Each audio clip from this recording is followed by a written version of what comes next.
गौ सेवक दीपक यादव द्वारा घासीदास नगर में एक गौठान का संचालन किया जा रहा है। यहाँ बीमार और घायल आवारा गौवंशों का उपचार किया जाता है। गौ सेवा के प्रति दीपक यादव के कार्यों को देखते हुए नगर पालिक निगम भिलाई में नेता प्रतिपक्ष भोजराज सिन्हा के प्रयासों से इन्हें गौठान संचालन की अनुमति मिली है। बीमार और घायल गौवंशों के उपचार को लेकर के लोगों द्वारा बड़ी बड़ी जो तथाकथित गौ सेवक है उनके द्वारा बातें कही जाती है, लेकिन धरातल पर स्थिति कुछ और नजर आती है। आज हमारे साथ मौजूद हैं दीपक यादव जी, जो घासीदास नगर के निवासी और सन 2008 से गौ सेवा करते चले आ रहे हैं।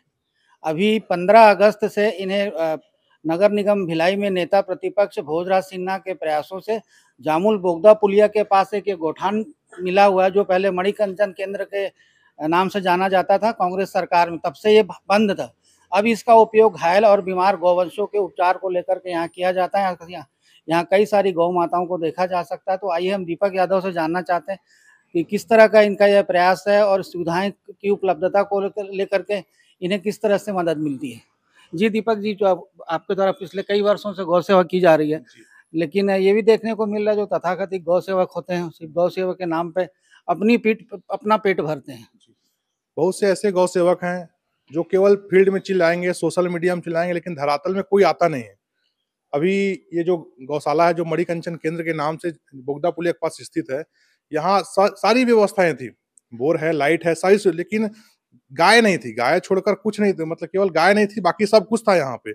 अभी भोजराज सिन्हा भैया जी के मार्गदर्शन में हमको ये गौठान मिला है।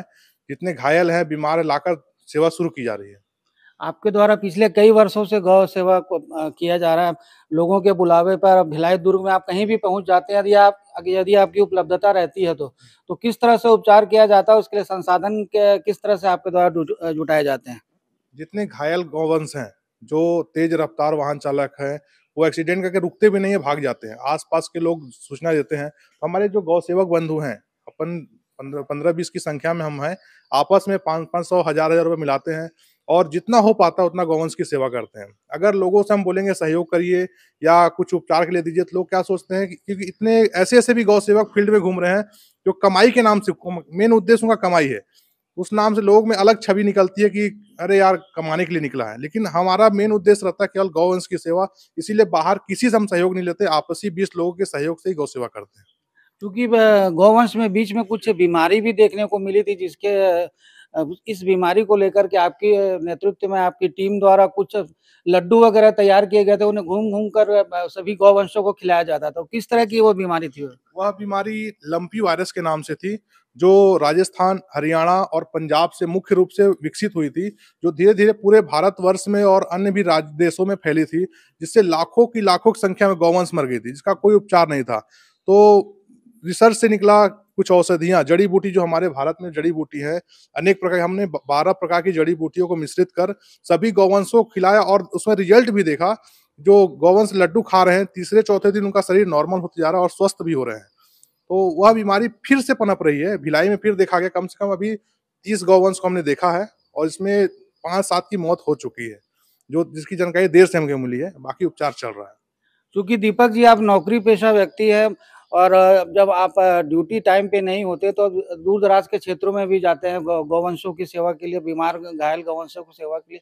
तो इसके लिए जो संसाधन है किस तरह से आपके पास उपलब्ध हो पाते हैं? क्योंकि हम देख भी रहे हैं यहाँ पे काफ़ी सारी दवाएं भी यहाँ पे रखी है, जो आपके संसाधन है वो सब यहाँ देखने को मिल रहा है। तो इसकी व्यवस्था को लेकर के आप लोगों द्वारा क्या प्रयास किया जाता है? क्योंकि जो दवाइयाँ वो काफ़ी महंगी हैं। मैंने पहले ही बताया भैया, जो हमारी जो 20 लोगों की टीम है, हम 20 लोग आपस में सहयोग करते हैं और दवाई एक बैग है जो मैं स्कूटी से चलता हूँ, जो 24 घंटे मेरे स्कूटी पे दवाई उपलब्ध रहती है। और जैसे मैं ड्यूटी में हूँ, तो हमारे जो साथीगण हैं, उनको मैं धीरे-धीरे प्रेरणा दे रहा हूँ। हमारे जो डॉक्टर साहब हैं, माननीय कोसरिया जी, उनके मार्गदर्शन में हमें बहुत कुछ सीखने मिला है। और जो हमारे साथ जो गौ सेवक जुड़ रहे हैं, उनको भी मैं सिखाता हूँ कि भाई ऐसे उपचार करो, ये उपचार करो। तो धीरे-धीरे टीम भी बढ़ रही है और गौवंश का उपचार भी अच्छा हो रहा है।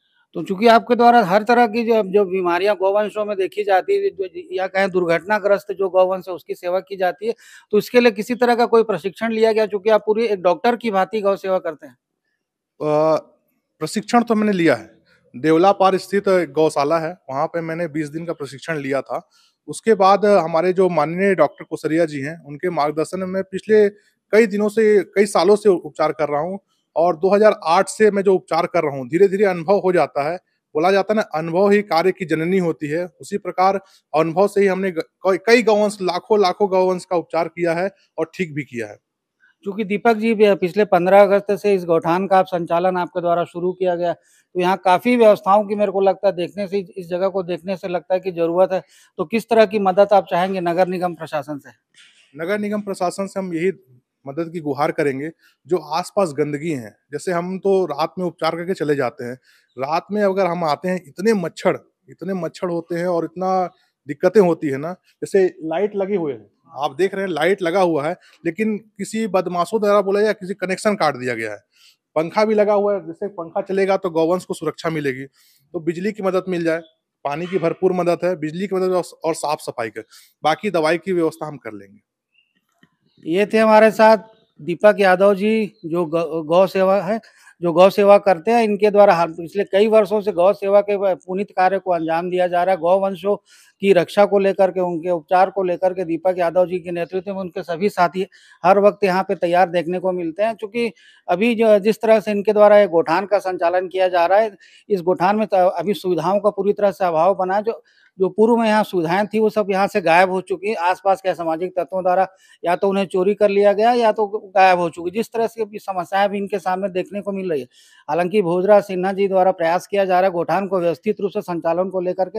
अब आने वाले दिनों में ये देखने वाली बात होगी किस तरह से इसका संचालन होता है, किस तरह से गौवंश की रक्षा की जाती है, किस तरह से उसका उपचार होता है। लोकतंत्र प्रहरी के लिए अभिषेक सिंह के साथ संजय दुबे।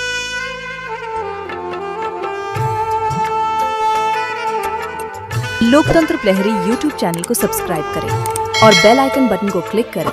वीडियो को लाइक और शेयर करना ना भूलें।